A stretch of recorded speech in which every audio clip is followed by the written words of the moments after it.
आपके senescence regulation. तो senescence में रेगुलेशन किस प्रकार से होता है वो हम लोग डिस्कस करेंगे। तो आपको ये नोट डाउन नहीं करना है, क्लोरोफिल डिग्रेडेशन ये नहीं नोट डाउन करना, आपको डायरेक्ट ही यहाँ पे इंट्रोडक्शन डालना है। इंट्रोडक्शन में आपको ये 4-5 लाइनें नोट डाउन करनी है। Senescence is a PCD like process, program cell death जैसी प्रोसेस होती है। सेनेसेंस प्लांट की टर्मिनल स्टेज में होती है।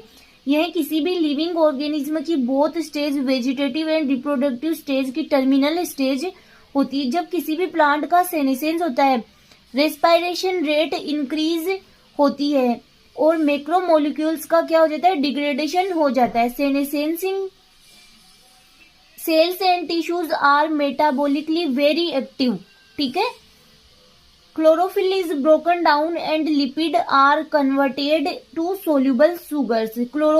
जो क्लोरोफिल है उसका क्या हो जाता है, ब्रोकन डाउन या फिर डिग्रेडेशन हो जाता है और लिपिड्स होते हैं वो किसमें कन्वर्ट हो जाते हैं, सोल्यूबल शुगर्स में कन्वर्ट हो जाते हैं। जब सेनेसेंस की प्रोसेस होने वाली होती है तब इंट्रोडक्शन नोट डाउन करने के बाद में आपको यहाँ से नोट डाउन करना है सेनेसेंस एसोसिएटेड जीन्स।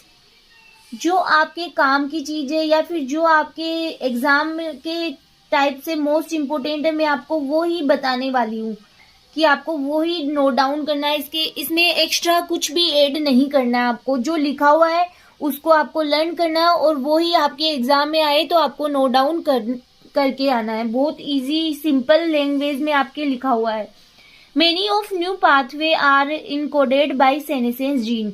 कई पाथवेज होते हैं जिनके कारण सेनेसेंस होता है या कई जीन्स भी होते हैं जिनके कारण सेनेसेंस की प्रोसेस होती है, जो कि सेनेसेंस के ड्यूरिंग इंक्रीज्ड ट्रांसक्रिप्शन शो करते हैं। मोर देन 50 ऐसे gene senescence associated gene identified.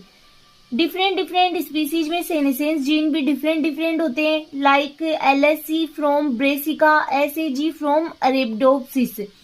SAG से senescence associated genes have 10 classes. ये प्रोटियोलाइटिक एंजाइम को कोड करते हैं। Senescence associated genes also encoded metallothioneins protein which chelate metal ions. अब senescence regulated by photo hormone. Senescence किस प्रकार से photo hormone द्वारा रेगुलेट होती है तो वो हम लोग नोट डाउन करेंगे। आपको सबसे पहले यहाँ से ही नोट डाउन करना है। ये लिखने के बाद में यहाँ से नोट डाउन करना है, leaf senescence mediated by senescence associated gene. ये इसको 2 टाइप से अगर हम लोग नोट डाउन कर सकते हैं, age related development senescence, second dark induced senescence. इन दोनों की वजह से फाइटो हार्मोन, इथाइलिन है, जेस्मोनिक एसिड है और सैलिसिलिक एसिड है, ये सारे इंक्रीज करते हैं सेनेसेंस को। अब सबसे पहले ये नोट डाउन करने के बाद में, इतना लिखने के बाद में आपको ये लिखना है एज रिलेटेड डेवलपमेंट सेनेसेंस, जो अब मैं आपको आगे पढ़ाऊंगी।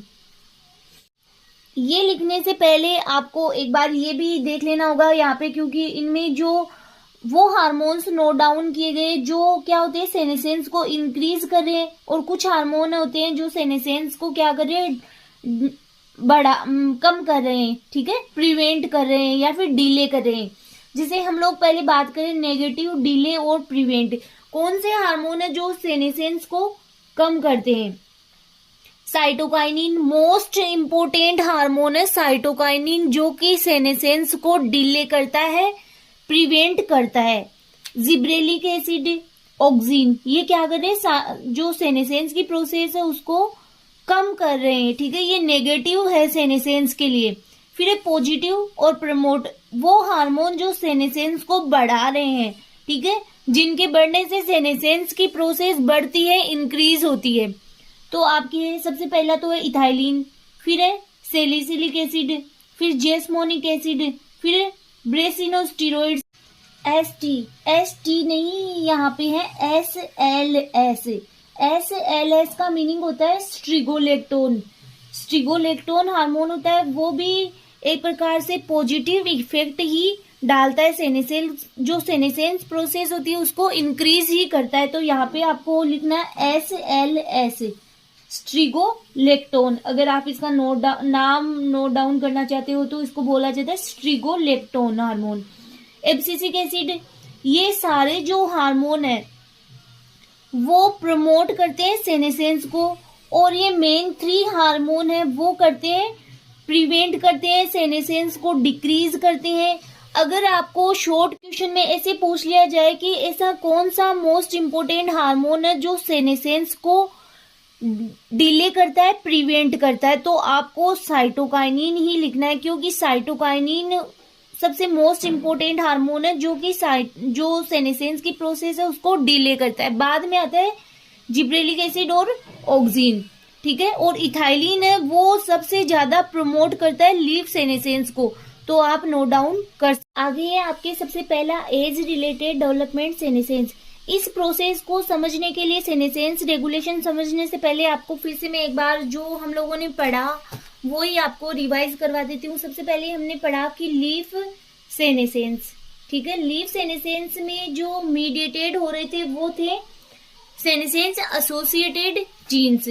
तो यहाँ पे मैं लिख देती हूँ SAGS। बहुत इजीली आपको लर्न हो जाएगा, सुनते सुनते ही आपको लर्न हो जाएगा कि सेनेसेंस का रेगुलेशन किस प्रकार से होता है। तो यहाँ पे जो सेनेसेंस एसोसिएटेड जीन होते हैं वो मीडिएटेड होते हैं इन दोनों से। पहले आपकी था एज रिलेटेड सेनेसेंस, सेकंड है आपके डार्क इंड्यूस्ड सेनेसेंस, ठीक है। एज रिलेटेड सेनेसेंस का मीनिंग होता है कि जैसे जैसे एज बढ़ रही है, तो ये एक प्रकार की क्या है, ग्रेजुअली प्रोसेस है कि एज बढ़ने के साथ में सेनेसेंस की प्रोसेस होगी, कि सेनेसेंस की प्रोसेस है वो भी प्रमोट होगी। डार्क इंड्यूस सेनेसेंस का मीनिंग होता है कि जैसे जैसे मतलब अगर किसी प्लांट को प्रॉपर लाइट नहीं मिल रही है तो उसमें भी क्या हो जाता है, सेनेसेंस की प्रोसेस हो जाती है। तो अगर हम लोग बात करें इन दोनों से ही जो फाइटो हार्मोन है वो कौन से रिलेटेड है, जो इस सेनेसेंस की प्रोसेस को इंक्रीज कर रहे हैं, फाइटो हार्मोन्स जो हमने बात भी कर ली। एक है इथाइलिन, एक है जेस्मोनिक एसिड, एक है सैलिसिलिक एसिड।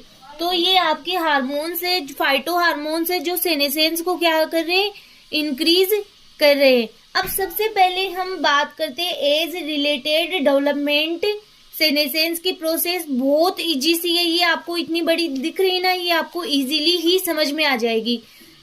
आपको एकदम प्रॉपरली ध्यान से सुनना है, फिर आपको खुद से बनाना है कि जैसे आपने वीडियो देखा तो आपको पहले ये सब आपको नोट डाउन करना है, फिर आपको प्रोसेस एकदम अच्छे से सुननी है और फिर आपको उसको नोट डाउन करना है, खुद से बनाना है कि कौन कौन से हार्मोन है वो सेनेसेंस रेगुलेशन में पार्टिसिपेट करने वाले। As related development senescence, as related development senescence. तो एज रिलेटेड डेवलपमेंट सेनेसेंस को समझने के लिए आपको इथाइलिन की सिग्नलिंग भी समझनी होगी। तो इथाइलिन होता है, जब हम लोग देखते हैं, जब इथाइलिन की सिग्नलिंग समझते हैं तो उसमें ऐसा होता है कि जो एंडोप्लाज्मिक रेटिकुलम होता है उसमें एक जीन पाया जाता है EIN2। वो किस प्रकार से एक्टिव होता है, देखो, एज रिलेटेड सेनेसेंस, ठीक है। अब हम इसकी प्रोसेस समझते हैं। सबसे पहले जब एज रिलेटेड सेनेसेंस होता है तो जो इथाइलिन हार्मोन है वो अपने आप ही क्या हो जाता है, इंड्यूस हो जाता है या प्रमोट हो जाता है। इथाइलिन हार्मोन क्या हो जाता है, प्रमोट हो जाता है या इंड्यूस हो जाता है, जिससे कि जो एंडोप्लाज्मिक रेटिकुलम में प्रेजेंट EIN2 जीन होता है वो क्या हो जाता है, एक्टिव हो जाता है। EIN2 जीन एक्टिव हो जाता है। अब EIN2 क्या होता है, एक प्रकार का सेनेसेंस एसोसिएटेड जीन ही होता है, ठीक है। ये एक्टिव होने के बाद में किसका एक्टिवेशन हो जाता है, NAC ट्रांसक्रिप्शन फैक्टर का एक्टिवेशन हो जाता है। एक्टिवेशन या एक्टिवेट्स NAC ट्रांसक्रिप्शन फैक्टर, क्या लिखा है मैंने यहाँ पे कि NAC ट्रांसक्रिप्शन फैक्टर क्या हो जाते हैं, एक्टिव हो जाते हैं। यहाँ पे लिखा हुआ है NAC ट्रांसक्रिप्शन फैक्टर। अब ये NAC कहाँ से आया, इसकी फुल फॉर्म होती है NAC को हम ऐसे लिख रहे हैं, ठीक है। NAC इसको ऐसे लिखा जाता है नेम जीन, ए का मतलब होता है ATAF अटैफ जीन, और C का मीनिंग होता है CUC जिसे बोला जाता है कप शेप्ड जीन। इन तीनों का ही मीनिंग होता है, नेम का मीनिंग होता है no apical meristem, no apical meristem, ठीक है। ATAF का मीनिंग होता है अरेबिडोप्सिस थेलियाना एक्टिवेशनल फैक्टर। तो ये जीन आया है अरेबिडोप्सिस थेलियाना, और ये जो एज रिलेटेड डेवलपमेंट सेनेसेंस की प्रोसेस है वो भी जो अरेबिडोप्सिस थेलियाना नामक प्लांट है उसी के अंतर्गत देखी गई है, अरेबिडोप्सिस थेलियाना एक्टिवेशनल फैक्टर। फिर CUC का मीनिंग होता है cup shaped cotyledons factors, cup shaped cotyledons factor. ये आपको लर्न करना ही होगा, और वैसे नहीं लर्न करो तो भी कोई बात नहीं, क्योंकि आगे इनका कुछ भी काम नहीं है। बस आपको ध्यान में रखना है कि NAC कहाँ से आया, ठीक है। NAC transcription factor. अब ये NAC ट्रांसक्रिप्शन फैक्टर ये भी एक प्रकार के सेनेसेंस एसोसिएटेड जीन्स है जो कि सेनेसेंस को क्या कर रहे हैं, रेगुलेशन कर रहे हैं, ठीक है। इसके द्वारा एक और सेनेसेंस एसोसिएट जीन का एक्टिवेशन होगा जो कि कई जीन को एक्टिवेट करेगा, जिसका नाम है ORF1। ORF1 senescence associated jeans, ये है मेन फैक्टर। मेन फैक्टर किसके लिए मेन फैक्टर है, कि कई जीन को एक्टिवेट करने के लिए। तो activated many genes, activated many genes. यहाँ पे मैंने लिखा है ORF1 सेनेसेंस एसोसिएटेड जीन, ये मेन फैक्टर है जो कि क्या कर रहा है, कई जीन्स को एक्टिवेटेड कर रहा है।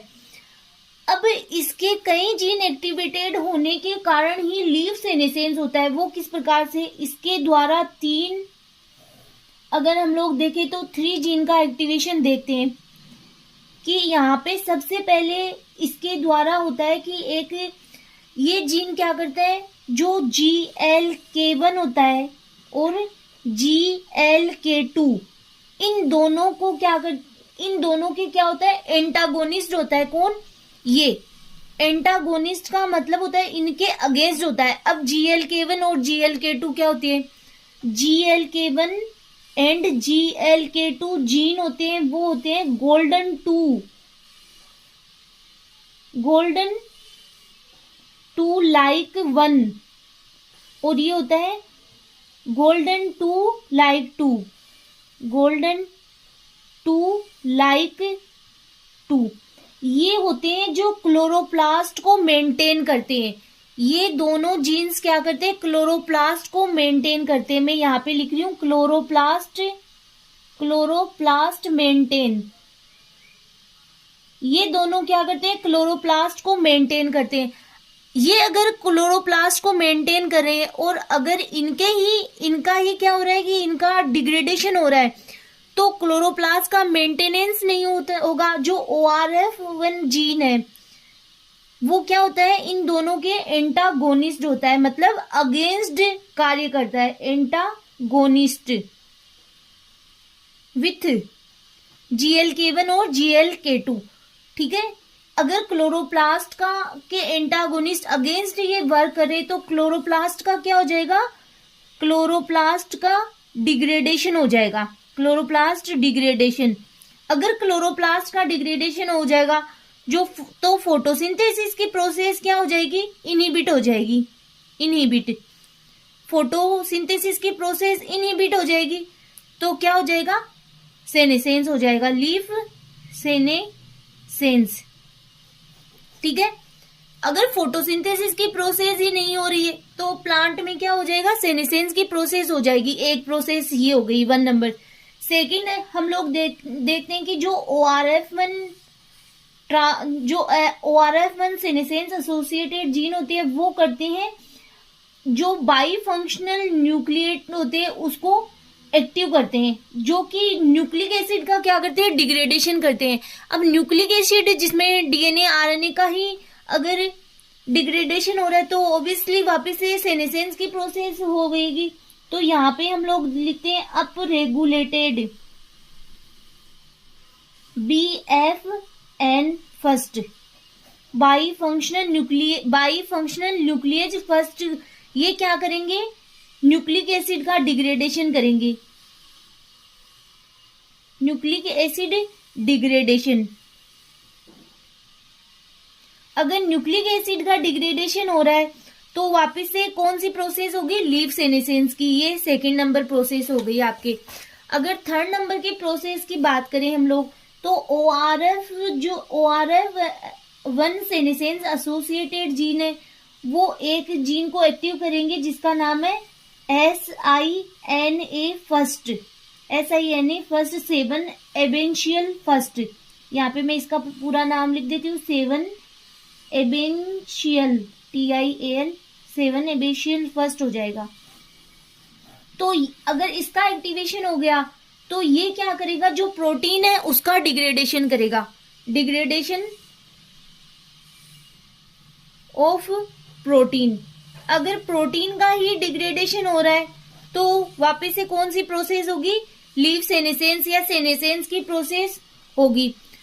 तो जो ORF1 है सेनेसेंस एसोसिएटेड जीन वो कई जीन्स को एक्टिवेटेड कर रहा है जिसके कारण की सेनेसेंस की प्रोसेस का क्या हो रहा है, रेगुलेशन हो रहा है। तो नेक्स्ट अगर हम लोग इसी में बात करें इस प्रकार से, ये अगर इसका एक और देखें, जो SINA जीन होता है वो क्या करता है, यूबीक्विटिन लाइकेज को एक्टिवेट करता है जिसके कारण प्रोटीन का क्या होता है, डिग्रेडेशन होता है। जब हम लोग इथाइलिन की सिग्नलिंग पढ़ते हैं तो हम लोग देखते हैं कि जो एक और जीन है EIN3 होगा यहाँ पे, वो भी क्या हो जाएगा, एक्टिव होता है। उसका क्या होता है, अप रेगुलेशन होता है। EIN2 और EIN3 अप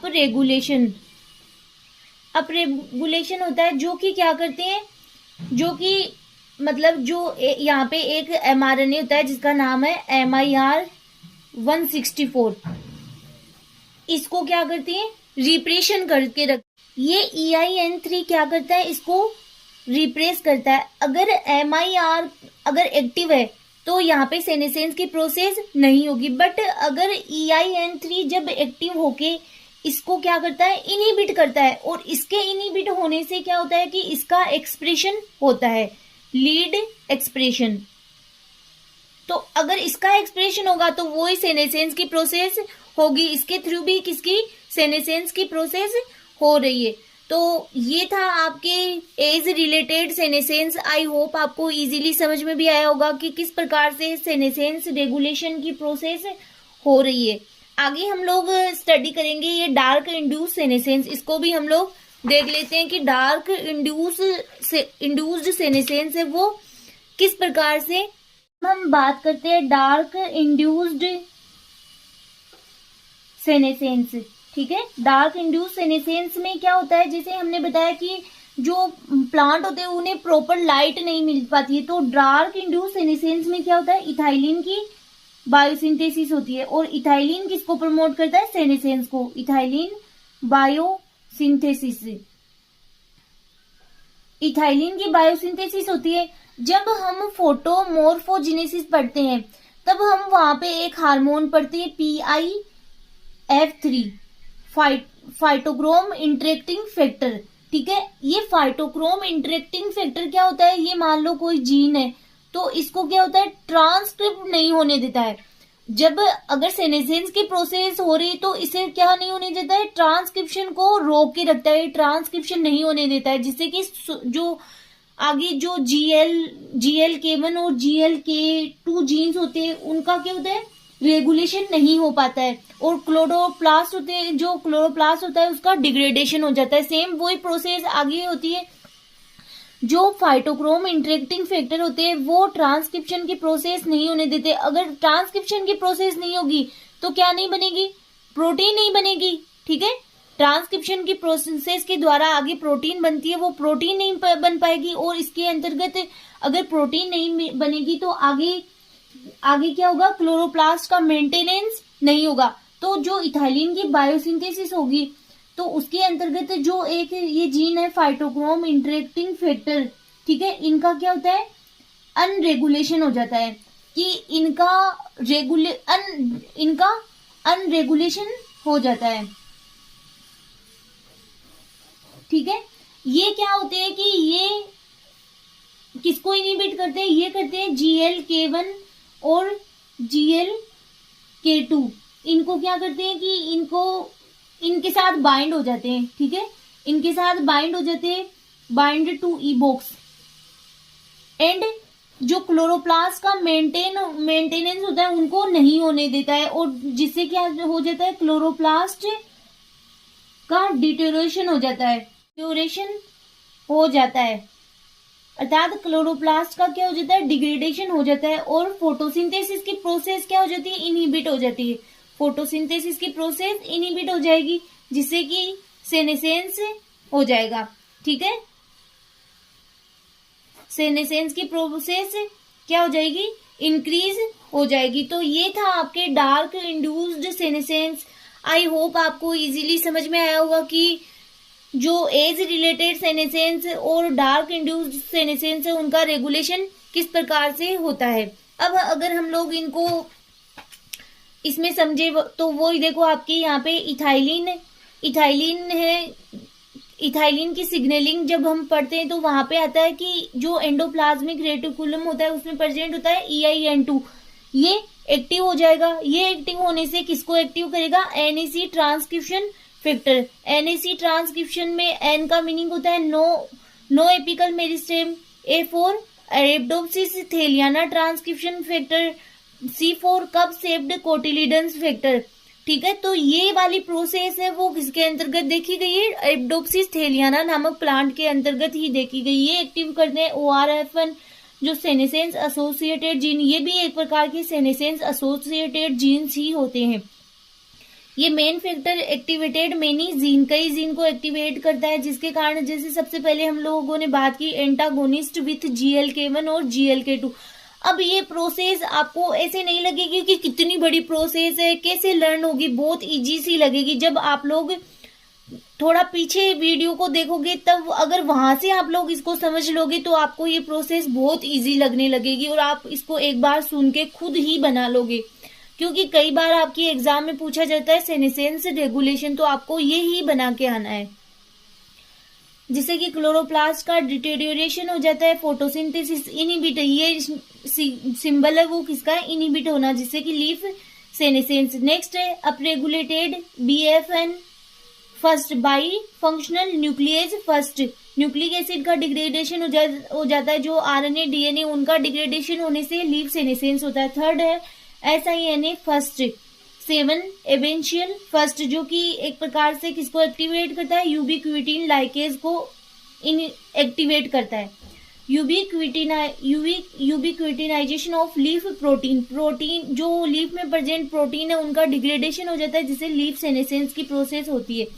आगे हम लोग अगर यहाँ पे बात करें तो अगर EIN3 एक्टिव हो रहा है, ठीक है, तो ये क्या करेगा, जो MIR एक RNA है 164, तो उसको क्या करेगा, रिप्रेशन करेगा, मतलब उसको इनहिबिट करेगा।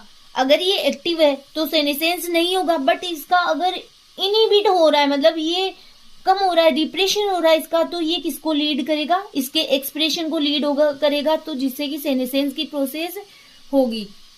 नेक्स्ट है आपके डार्क इंड्यूस्ड सेनेसेंस।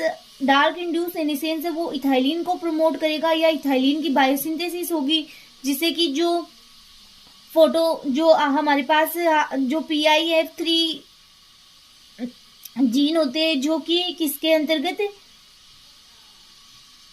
फोटोमोर्फोजिनेसिस के अंतर्गत जब हम लोग पढ़ते हैं कि फोटोमोर्फोजिनेसिस की प्रोसेस किस प्रकार से होती है, तब वहां पे आते हैं PIF3 जिनका क्या होता है, अनरेगुलेशन हो जाता है, कि इथाइलिन की बायोसिंथेसिस होगी।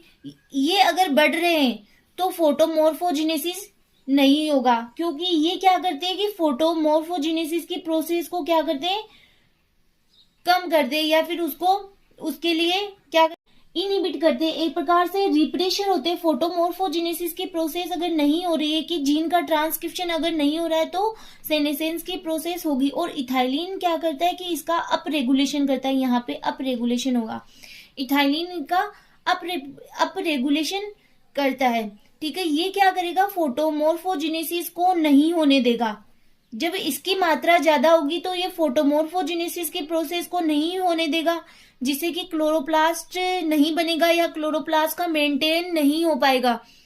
तो ये क्या करेगा, ये जो इथाइलिन है वो इसका अप रेगुलेशन करेगा, जिससे कि ये bind to E box region of GLK1 और GLK2 प्रमोटर, या जो GLK1 और GLK2 जीन्स होते हैं उनके साथ में ये जाके ये जो फैक्टर होता है वो बाइंड हो जाता है, जिससे कि क्लोरोप्लास्ट का क्या होगा, डिटेरियोरेशन होगा या क्लोरोप्लास्ट डिग्रेडेशन होगा। और हम लोग जैसे यहाँ पे पढ़ चुके GLK1 और GLK2 एक प्रकार से क्या होते हैं, अगर आप यहाँ पे लिखना चाहो तो लिख सकते हो कि GLK1 और GLK2 एक प्रकार से क्लोरोप्लास्ट मेंटेनर होते हैं, जो क्लोरोप्लास्ट को मेंटेन करके रखते हैं।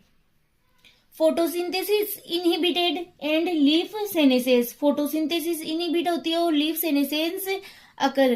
ठीक है, तो ये था आपके as related development senescence, dark induced senescence. अगर आपके ये वाला टॉपिक इस प्रकार से पूछा जाए कि सेनेसेंस एंड इट्स रेगुलेशन, तो सबसे पहले आपको सेनेसेंस में सेनेसेंस के टाइप हो गए, सेनेसेंस की डेफिनेशन हो गई, वो नोट डाउन करनी है। और आगे अगर रेगुलेशन पूछे आपको, तो आपको इसका रेगुलेशन भी नोट डाउन करना। और रेगुलेशन में आपको जो एज रिलेटेड डेवलपमेंट सेनेसेंस है और डार्क इंड्यूस सेनेसेंस है उसको आपको लिखना होगा, और उसको आपको बहुत इजीली जैसे मैंने समझाया तो आप